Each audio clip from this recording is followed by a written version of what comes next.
नमस्कार दोस्तों, कैसे आप लोग। तो आज से हम लोग शुरू करने जा रहे हैं इक्विटी डेरिवेटिव्स।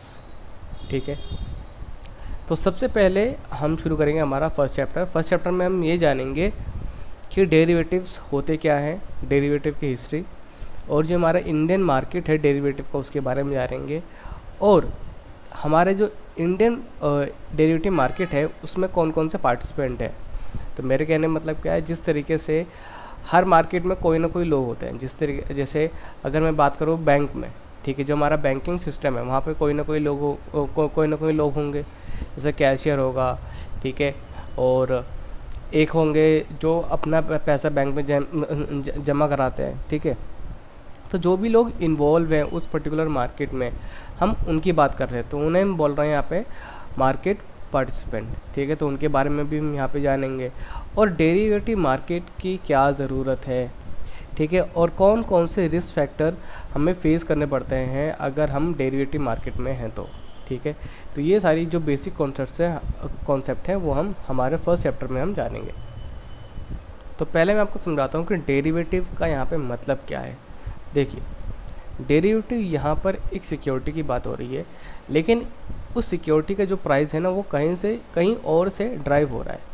अब मेरे कहने का मतलब क्या, पहले आप यहाँ से समझिए। देखिए, मान लेते हैं कि एक है दो लोग हैं, मुन्ना और सर्किट। ठीक है, ये है मुन्ना और ये है उसका दोस्त सर्किट। ठीक है, ये है मुन्ना और ये है सर्किट। ठीक है, और ये है विजय दीनानाथ चौहान। ठीक है, विजय दीनानाथ चौहान जो कि एक क्या है, एक किसान है। ठीक है, तो मुन्ना और सर्किट ने क्या करा, इन दोनों ने मिलके एक बिज़नेस शुरू करा। किस चीज़ का बिज़नेस? ये बेचते हैं चिप्स होते हैं ना, चिप्स, आलू के चिप्स होते हैं। तो इन्होंने बिज़नेस शुरू करा किस चीज़ का, चिप्स का, कि हम लोग बेचेंगे चिप्स। तो ये किसान के पास गए, यानी कि विजय दीनानाथ चौहान के पास गए, इन्होंने बोला कि हमें आलू चाहिए। तो ठीक है, तो किसान ने आलू बेच दिया। किस प्राइस पे बेचा? 20 रुपये पे, यानी 20 रुपये पर केजी पर, यानी 1 किलो पे इन्होंने 20 रुपये दिए। लेकिन अब मुन्ना और सर्किट को ना ये डर सताने लगा कि यार कहीं फ्यूचर में ये आलू का प्राइस बढ़ ना जाए, क्योंकि अभी तो चलो आलू का सीज़न है, ठीक है, लेकिन कहीं फ्यूचर में आलू का प्राइस बढ़ ना जाए। और किसान को ये डर सताने लगा, यानी कि विजय दीनानाथ चौहान को ये डर सताने लगा कि कहीं फ्यूचर में इस आलू का प्राइस कम ना हो जाए। यानी देखिए, यहाँ पे दोनों का जो डर है वो अलग अलग है। इनका डर है कि कहीं प्राइस बढ़ ना जाए, और इसका डर है कि प्राइस कहीं कम ना हो जाए, यानी 20 रुपये से कम ना हो जाए, और कहीं इनका डर है कि 20 रुपये से ज़्यादा ना हो जाए, क्योंकि अगर 20 रुपये से ज़्यादा गया फिर तो उनको अपने चिप्स के प्राइसेस बढ़ाने पड़ेंगे। ठीक है, तो फिर इन दोनों ने क्या करा, इन दोनों ने मिल के करा एक एग्रीमेंट, कॉन्ट्रैक्ट। ठीक है, ये दोनों बैठे, ठीक है, इन्होंने बातचीत करी। क्या बातचीत करी? तो ये दोनों बैठे और इन्होंने बातचीत करी। इन्होंने कहा एक चलो हम दोनों ना एक कॉन्ट्रैक्ट कर लेते हैं। ठीक है, एक कॉन्ट्रैक्ट कर लेते हैं। अब इस कॉन्ट्रैक्ट में क्या होगा कि 6 महीने बाद या 2 महीने बाद, ठीक है, मान ले, हाँ 4 महीने बाद, 4 महीने बाद आप हमें जो प्राइस, मतलब इन्होंने, मुन्ना और सर्किट ने विजय दीनानाथ चौहान यानी किसान से बोला कि आप हमें 4 महीने बाद 20 रुपये के प्राइस पर आप हमें आलू बेचोगे। ठीक है, आप हमें आलू बेचोगे। किसान ने भी बोला ठीक है, मैं आपको 4 महीने बाद 20 रुपये के प्राइस पे मैं आपको आलू बेचूंगा। और इन्होंने एक वकील को बुलाया। ठीक है, इन्होंने एक वकील को बुलाया और आपस में एक कॉन्ट्रैक्ट कर लिया। ठीक है, अब आप मुझे बताइए कि इस कॉन्ट्रैक्ट की, ठीक है, मान लेते हैं कि इन्होंने बोला, मुन्ना और सर्किट ने बोला कि आप हमें 4 महीने बाद आप हमें 100 किलो आलू बेचना। कितना? 100 किलो आलू। ठीक है, किसान ने बोला ठीक है मैं आपको 100 किलो आलू बेचूंगा 20 रुपये पर केजी के हिसाब से। तो आप मुझे बताइए कि इस कॉन्ट्रैक्ट की वैल्यू कितनी हुई। तो आप सिंपली आप क्या करेंगे, 20 इंटू आप कर देंगे 20, तो इस कॉन्ट्रैक्ट की वैल्यू उतनी निकल के आएगी। लेकिन अगर मान लो मैं अगर आलू ही गायब कर दूं तो क्या ये कॉन्ट्रैक्ट रहेगा? क्या ये कॉन्ट्रैक्ट रहेगा? नहीं रहेगा। जब आलू नहीं रहेगा, पैसा ही नहीं रहेगा, तो ये कॉन्ट्रैक्ट रहेगा? नहीं रहेगा। तो इस कॉन्ट्रैक्ट की वैल्यू निकल के कहाँ से आ रही है? आलू की वजह से। किसकी वजह से? आलू की वजह से। तो ये कॉन्ट्रैक्ट की मेरा क्या हो गया? डेरिवेटिव हो गया, क्योंकि इस कॉन्ट्रैक्ट की वैल्यू कहाँ से निकल के आ रही है? आलू की वजह से। ठीक है, यानी अगर मेरा 100 से चला गया 90, तो उस कॉन्ट्रैक्ट की वैल्यू क्या होगी? कम हो गई, 90 इंटू 20 हो जाएगी। फिर अगर मेरे कॉन्ट्रैक्ट की वैल्यू अगर बढ़ गई, 100 से 120 हो गए, तो इस कॉन्ट्रैक्ट की वैल्यू बढ़ जाएगी, है ना। तो कॉन्ट्रैक्ट मेरा क्या होगा? डेरिवेटिव।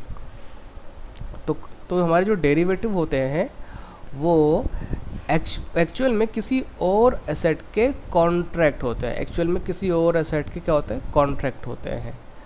ठीक है, और उन कॉन्ट्रैक्ट को हम दो नाम से हम जानते हैं, एक तो बोलते हैं फ्यूचर, एक वो होता है option. Future option, future option, future option, future option. ठीक है, इन्हें बोलते हैं डेरिवेटिव, डेरिवेटिव, डेरिवेटिव। ठीक, फ्यूचर ऑप्शन और भी मतलब इसके अलावा और भी होता है, जैसे स्वैप्स हो गए। ठीक है, तो एक्चुअल में डेरिवेटिव क्या होता है? एक पीस ऑफ पेपर होते हैं। ठीक है, बट एक्चुअल में वो कॉन्ट्रैक्ट होते हैं। क्या होते हैं? वो कॉन्ट्रैक्ट होते हैं, बट उनकी वैल्यू कहीं और से निकल के आ रही है। तो आई थिंक आपको डेरिवेटिव की जो डेफिनेशन है वो समझ में आ गई होगी कि डेरिवेटिव की मैं यहाँ पे बात क्या कर रहा हूँ। तो यानी कि डेरिवेटिव जो है, यानी एक डेरिवेटिव, एक कॉन्ट्रैक्ट गोल्ड का भी हो सकता है ना, गोल्ड का भी हो सकता है, सिल्वर का भी हो सकता है। ठीक है, सिल्वर का भी हो सकता है, किसी भी चीज़ का डेरिवेटिव हो सकता है। ठीक है, किसी भी चीज़ का डेरिवेटिव हो सकता है। अब हम देखते हैं कि इन्होंने डेफिनेशन बुक में क्या दे रखी है। सो डेरिवेटिव इज ए कॉन्ट्रैक्ट और ए प्रोडक्ट। डेरिवेटिव क्या होता है? कॉन्ट्रैक्ट होता है या फिर एक प्रोडक्ट होता है whose value is derived from a some other asset known as underlying। ठीक है, मतलब अभी जो मैंने एग्जांपल लिया था आलू वाला, तो आलू हमारी क्या होगी? अंडरलाइन असेट होगी। क्या उसे क्या बोलेंगे? Underline asset. ठीक है, तो डेरिवेटिव क्या होता है? एक कॉन्ट्रैक्ट होता है या फिर एक प्रोडक्ट होता है, ठीक है, जिसकी वैल्यू किसी और अदर असेट के थ्रू ड्राइव होती है, जिसकी वैल्यू यानी जिसका प्राइस किसी और असेट के द्वारा ड्राइव होती है, उस असेट को बोलते हैं हम अंडरलाइन असेट। ठीक है, अब जो डेरिवेटिव है वो अलग अलग अंडरलाइन असेट्स के बेसिस पे हम बना सकते हैं। जैसे कि मैंने आपको बोला कि वो गोल्ड भी हो सकता है, सिल्वर भी हो सकता है, एल्युमिनियम भी हो सकता है, कॉपर भी हो सकता है, जिंक भी हो सकता है, टिन भी हो सकता है, और एनर्जी जो हमारे एनर्जी रिसोर्सेज होते हैं वो भी हो सकता है। कमोडिटी यानी कि वीट, अब देखिए अगर आलू को हो सकता है तो सिंपल बात है, वीट का भी हो सकता है, शुगर का भी हो सकता है, मतलब जिन चीज़ों को हम छू सकते हैं, टच कर सकते हैं, फील कर सकते हैं।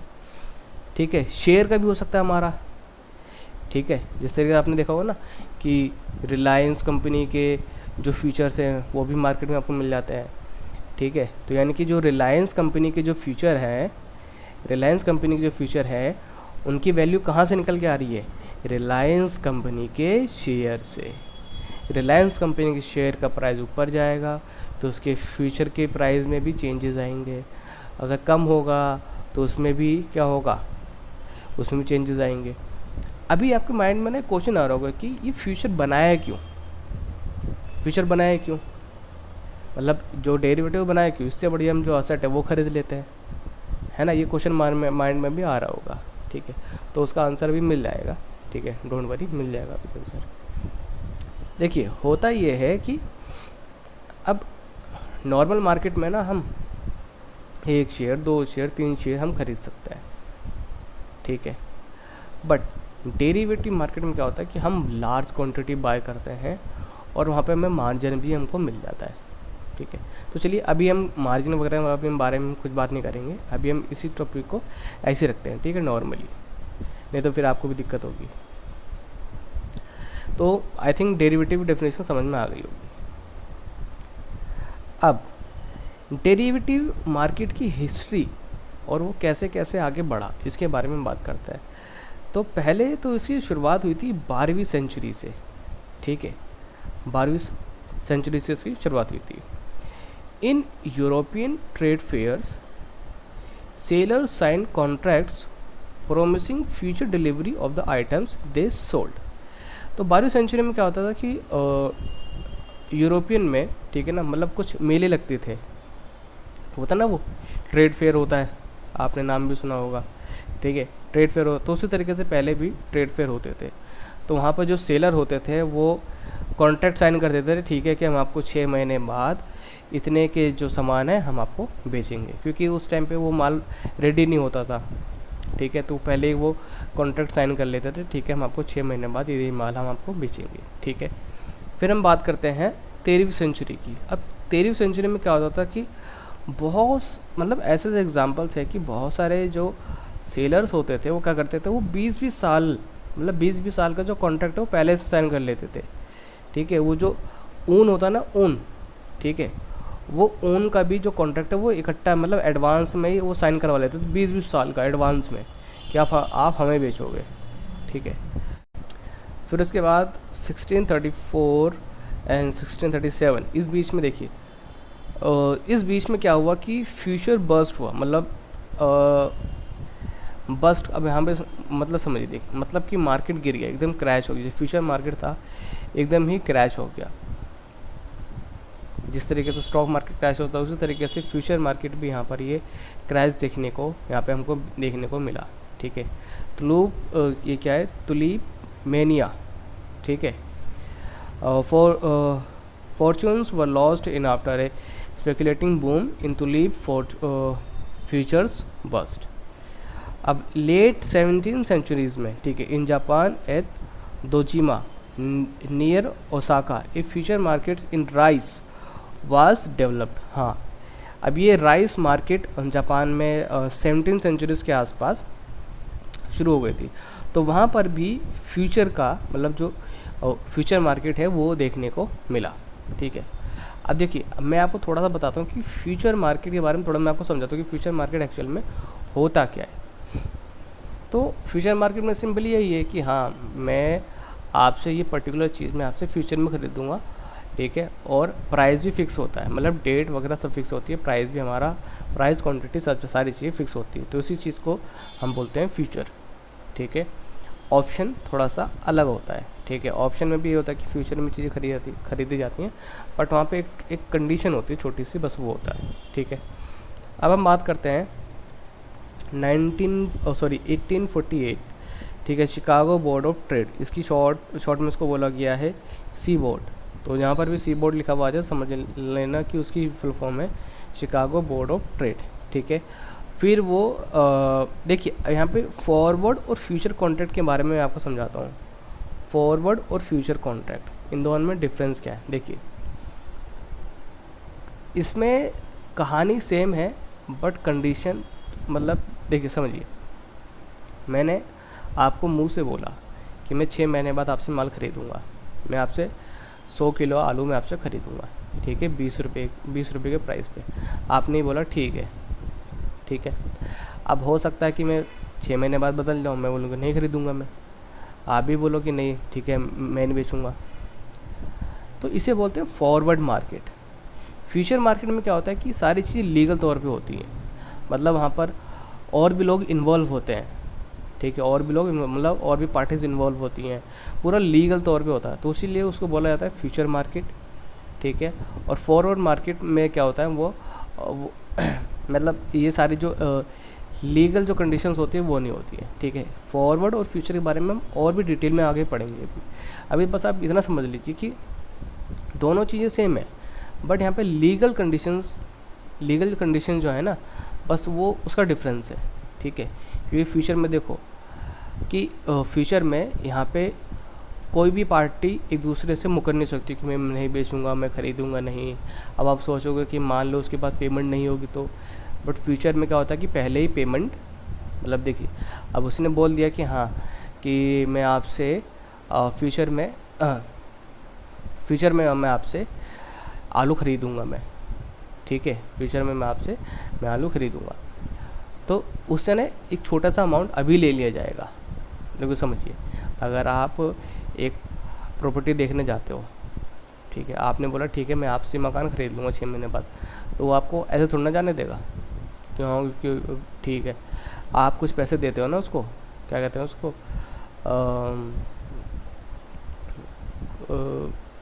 बख्शीश ऐसे समझ लीजिए, ठीक है, कि ठीक है आप ये 50,000 आप एडवांस अभी रख लीजिए, ठीक है, अगर मैंने 6 महीने बाद नहीं ख़रीदा, ठीक है, तो ये 50,000 मतलब अब मैं चाहे ख़रीदूँ चाहे ना ख़रीदूँ 50,000 तो आपके हुए, ठीक है। मतलब फ्यूचर में तो यही होता है, मतलब फ्यूचर में क्या होगा कि जैसे कि मैंने 50,000 रुपये उसको दिए, ठीक है, मैंने बोला कि अब इसको ऐसे समझ देखिए, मुझे आपसे 100 किलो आलू ख़रीदने 20 रुपये के प्राइस पे, ठीक है, अब मैंने आपको कुछ अमाउंट मैंने आपको एडवांस में मैंने आपको दे दिया, ठीक है, देना पड़ेगा आपको, फ्यूचर कॉन्ट्रैक्ट में आपको एडवांस में देना पड़ता है। फ्यूचर कॉन्ट्रैक्ट में क्या होता है, आपको एडवांस में देना पड़ता है।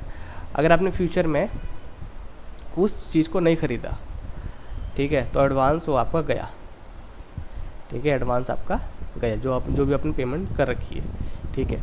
हाँ, फॉरवर्ड में तो आप गोली दे सकते हो, क्योंकि वहाँ पर कोई भी आपने मतलब वहाँ पे सारी इलीगल तौर पे हुई है सारी चीज़ें, बट फ्यूचर में आप गोली नहीं दे सकते क्योंकि वहाँ पर आपने पेमेंट कर रखी है, ठीक है। फिर उसके बाद जाकर 1848 में जो क्या हुआ था, फॉरवर्ड कॉन्ट्रैक्ट आया कमोडिटीज़ में। तो फॉरवर्ड कॉन्ट्रैक्ट का मतलब क्या है कि हाँ मतलब बंदा ऑफलाइन ही एक दूसरे को बोल रहे हैं ठीक है मैं आपसे 6 महीने बाद ख़रीद लूँगा, ठीक है, मतलब एक दूसरे भरोसा करके बस, ठीक है। फिर 1865 में, ठीक है, शिकागो बोर्ड ऑफ ट्रेड, ठीक है, उन्होंने एक स्टेप फर्दर लिया, उन्होंने इसका एक्सचेंज बना दिया, ठीक है। जिस तरीके से हमारे यहाँ पे स्टॉक एक्सचेंज है उस तरीके से उन्होंने फ्यूचर कॉन्ट्रैक्ट का उन्होंने एक एक्सचेंज बना दिया, ठीक है, मतलब डेरिवेटिव का। क्योंकि देखो डेरिवेटिव में हमारे फ्यूचर कॉन्ट्रैक्ट और ऑप्शन कॉन्ट्रैक्ट दोनों आ जाते हैं और स्वैप वगैरह सब, ठीक है। उन्होंने एक एक्सचेंज बना दिया कब, 1865 में। फिर 1919 में Chicago butter and egg board spin of a board was reorganized to allow future trading. Later its name was changed to Chicago Mercantile Exchange। अच्छा, तो 1919 में एक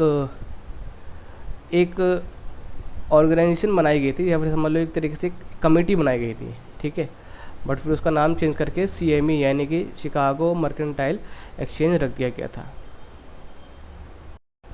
फिर उसके बाद 1972 में Chicago mercantile exchange introduce international monetary market यानी कि IMM, international monetary market which allowed trading in currency future. यानी पहले स्टार्टिंग में कमोडिटी में हुई, ठीक है, कमोडिटी में ही, फिर उसके बाद फिर एक्सचेंज बनाया गया, उसके बाद फिर वो करेंसी में भी फिर वो आ गई। उसके बाद फिर 1973 में शिकागो बोर्ड ऑप्शंस, अच्छा मतलब पहले तो फॉरवर्ड आया था, फिर फ्यूचर, फिर उसके बाद आया था हमारा ऑप्शन का, ठीक है। फिर उसके बाद फिर ट्रेजरी बिल का हमारा फ्यूचर कॉन्ट्रैक्ट आया था। ट्रेजरी बिल एक तरीके का डॉक्यूमेंट होता है, ठीक है, जिसके थ्रू हम पैसा उधार पर हम ले सकते हैं शॉर्ट टर्म के लिए। मतलब आमतौर पे ये गवर्नमेंट लेती है, गवर्नमेंट क्या आता है ट्रेजरी बिल के थ्रू शॉर्ट टर्म के लिए पैसा उधार पे लेती है। तो उसका भी फ्यूचर कॉन्ट्रैक्ट आ गया था कब, 1975 में, ठीक है। और फिर उसके बाद टी बॉन्ड का भी फ्यूचर कॉन्ट्रैक्ट आ गया था, ठीक है। और फिर 1982 में यूरो डॉलर का भी फ्यूचर कॉन्ट्रैक्ट आ गया था। फिर उसके बाद 1982 में फिर पहला स्टॉक इंडेक्स फ्यूचर लॉन्च हुआ था, ओहो, ठीक है। उसके बाद 1983 में Chicago board option exchange launch हुआ था, ठीक है, और with the S&P 100 and S&P 500 indices, ठीक है।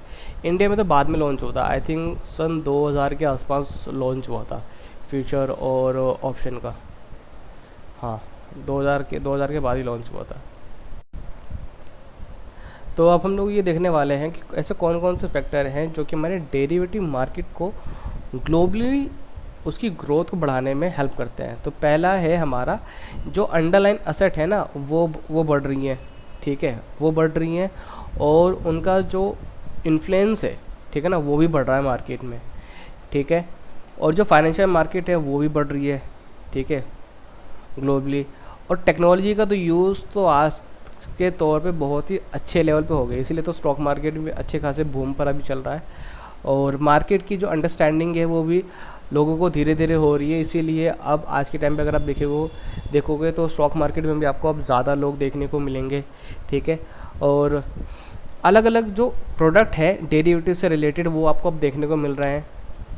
मतलब पहले तो बहुत ही कम थे, पहले तो फॉरवर्ड था सिर्फ, ठीक है, फिर फ्यूचर से रिलेटेड और भी आ गए, ठीक है। मतलब पहले तो सिर्फ नॉर्मल जो हमारा फ्यूचर था, मतलब जो रियल जो हमारे गुड्स होते हैं जिनको हम टच करते हैं उससे रिलेटेड था।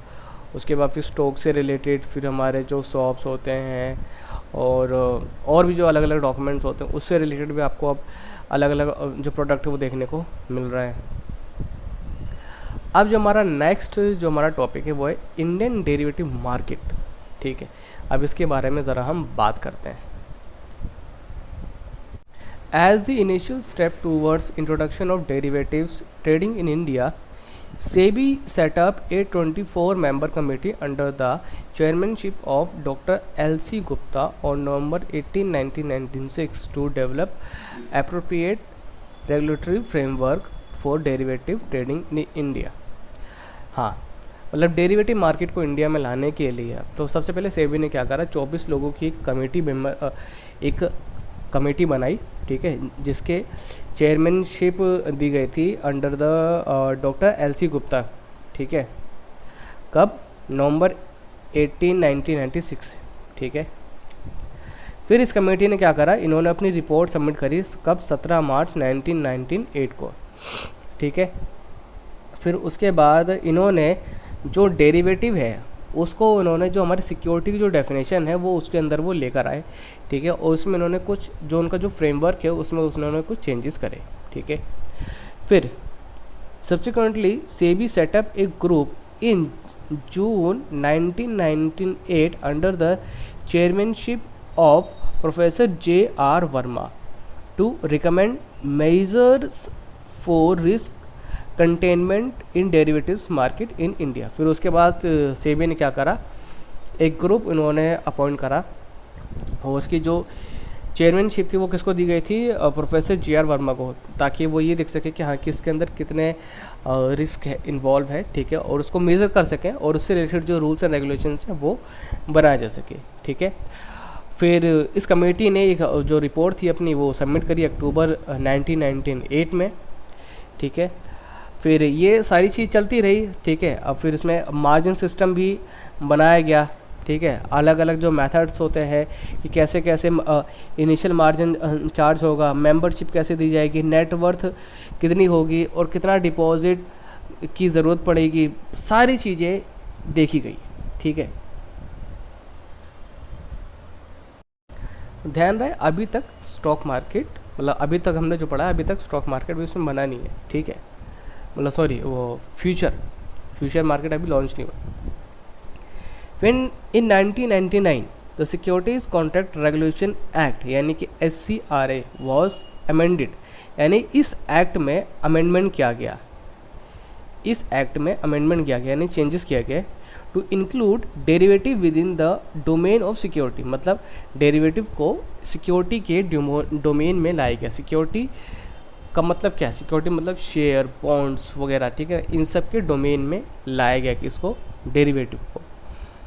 उसके बाद in March 2000 government repealed a 3 decade old notification which prohibited forward trading in securities, ठीक है। फिर उसके बाद इन मार्च 2000 में गवर्नमेंट ने क्या करा, गवर्नमेंट ने जो फॉरवर्ड ट्रेडिंग थी, ठीक है, उसको बंद कर दिया, ठीक है, मतलब फॉरवर्ड ट्रेडिंग अलाउ नहीं है।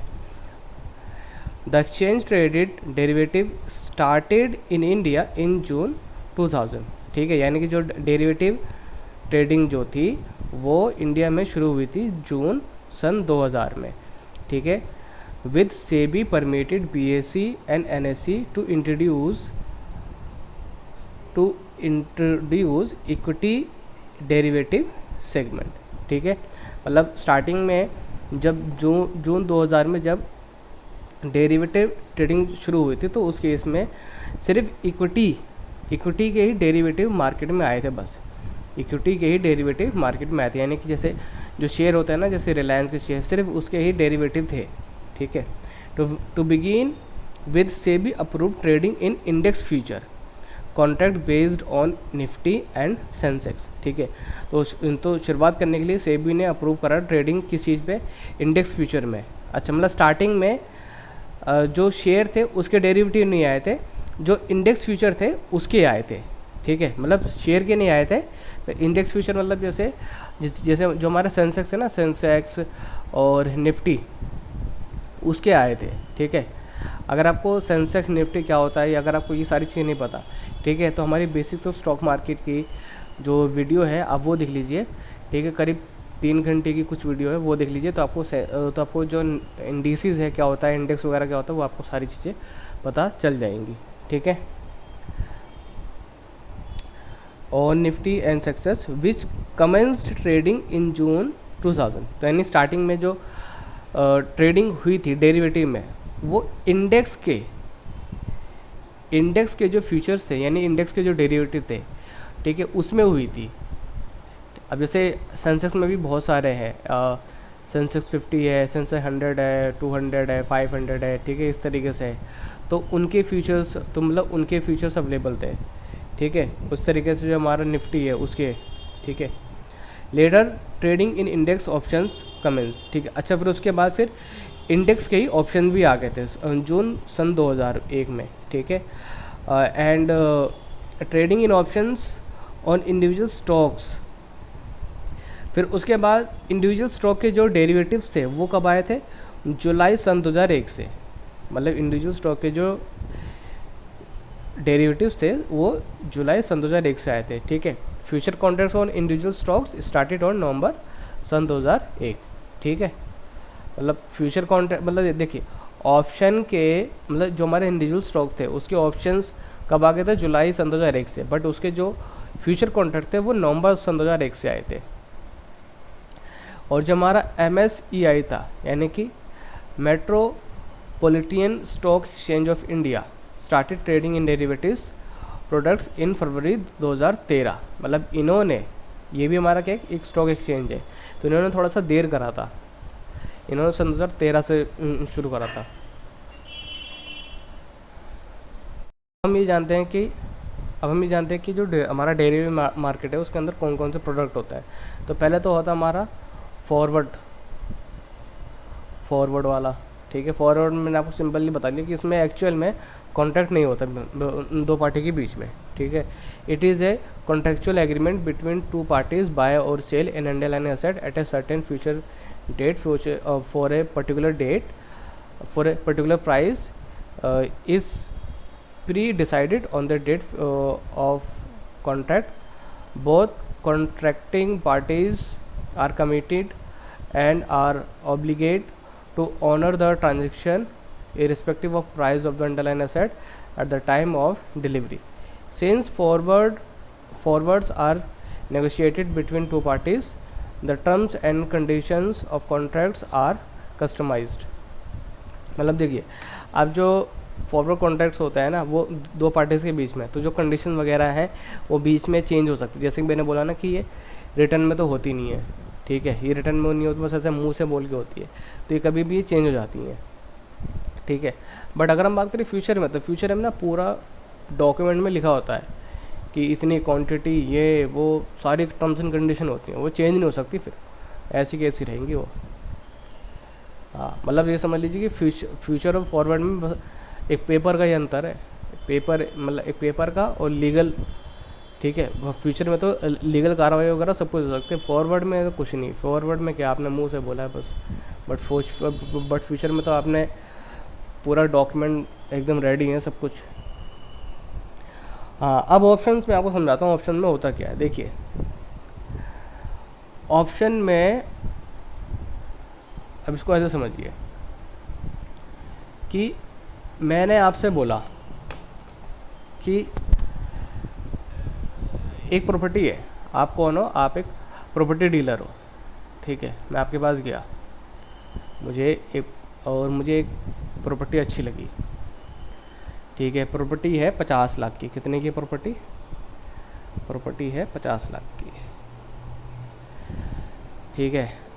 अब मैंने बोला देखो कि आप एक काम करो, अभी आप मुझसे 10 लाख रुपए ले लो, ठीक है। और ये जो प्रॉपर्टी है मैं आपसे 6 महीने बाद मैं आपसे ख़रीद लूँगा। आप कौन हो? एक प्रॉपर्टी डीलर हो, आपने मुझे प्रॉपर्टी दिखाई 50 लाख की है, मैंने आपको 10 लाख रुपए दिए, मैंने आपसे बोला कि 6 महीने बाद मैं आपसे ख़रीद लूँगा, ठीक है।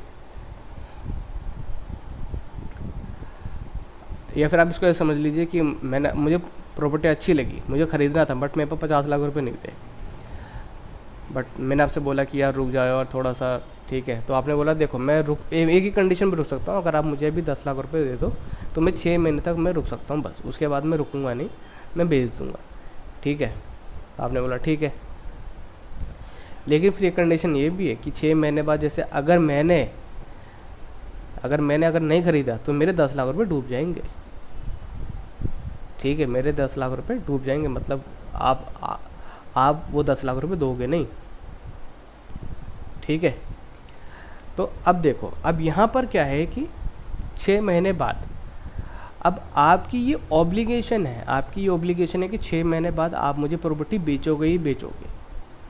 50 लाख की प्रॉपर्टी आप मुझे बेचोगे, लेकिन मेरे ऊपर ये प्रेशर नहीं है कि 6 महीने बाद वो प्रॉपर्टी मैं आपसे 50 लाख की खरीदूंगा ही खरीदूंगा। देखो मैंने आपको 10 लाख रुपए दिए, मैंने बोला ठीक है मैं आपसे 6 महीने बाद में ख़रीदूँगा, ठीक है। हमारा कॉन्ट्रैक्ट वगैरह सब कुछ हो गया कि अगर ये मुझसे 6 महीने बाद प्रॉपर्टी ख़रीदेंगे, अभी ये मुझे 10 लाख रुपए दे रहे हैं, अगर इन्होंने 6 महीने बाद प्रॉपर्टी नहीं ख़रीदी तो मेरे पास ये राइट आ जाएगा कि ये प्रॉपर्टी मैं किसी और को बेच सकता हूँ और मैं इनको 10 लाख रुपये भी नहीं दूँगा। मैंने कहा ठीक है। तो अभी आपके ऊपर ये ऑब्लिगेशन है कि आप तो भैया मुझे 50 लाख की प्रॉपर्टी बेचोगे ही बेचोगे, ठीक है। लेकिन मेरे पास ये राइट है कि मैं चाहे ये प्रॉपर्टी ख़रीदूँ चाहे ना ख़रीदूँ, है ना, चाहे प्रॉपर्टी ख़रीदूँ चाहे ना ख़रीदूँ। तो इसी चीज़ को हम बोलते हैं ऑप्शन, ठीक है। तो ऑप्शन यहाँ पे 2 तरीके का ऑप्शन हो सकता है, एक तो होता है ख़रीदने का, एक होता है बेचने का। मतलब कई बार हो सकता है हमारे पास उल्टा ऑप्शन हो सकता है कि मेरे पास ये ऑप्शन हो कि मैं चाहे बेचूँ चाहे मैं ना बेचूँ, लेकिन सामने वाले को तो ख़रीदना ही पड़ेगा, ठीक है। समझ में आ गया। बट यहाँ पे क्या था, यहाँ पे तो ये था कि मैं चाहे ख़रीदूँ चाहे ना ख़रीदूँ, लेकिन सामने वाले को तो बेचना ही पड़ेगा। तो ऑप्शन कॉन्ट्रैक्ट कुछ इस तरीके का होता है। बट फॉरवर्ड में जो फ्यूचर होता है उसके अंदर कोई ऑब्लिगेशन नहीं होती है, ठीक है। चाहे उसमें कोई भी ऑब्लिगेशन वगैरह नहीं होती, उसमें तो ख़रीदना होता है, ठीक है। उसमें ट्रांजैक्शन होनी कंपलसरी है, आपको ख़रीदना है मुझे बेचना है बस। तो ये होता है हमारा ऑप्शंस। अब जो उसकी डेफिनेशन है वो पढ़ लेता है। An option is a contract that gives the right. Option क्या है? एक ऐसा कॉन्ट्रैक्ट है जिसमें हमें एक राइट मिल जाता है, लेकिन हमें एक ऑब्लिगेशन नहीं, but not an obligation to buy और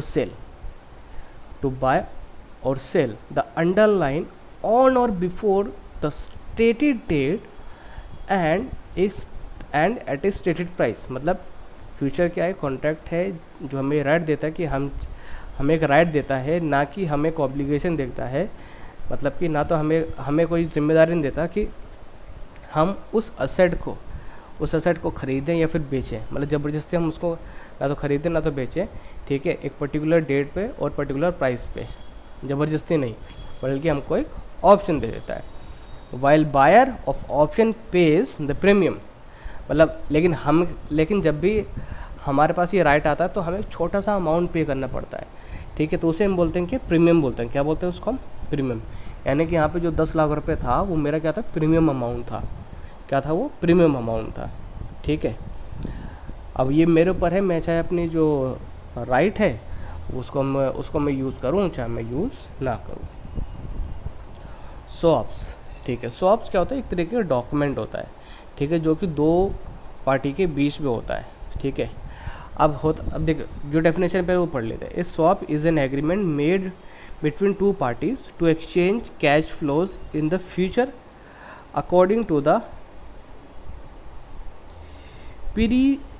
pre-arranged formula. Swaps are, broadly speaking, series of forward contracts. Swaps help market participants manage risk associated with volatile interest rate, currency exchange rates and commodity prices. अब इसको देखो, swaps का मतलब क्या है?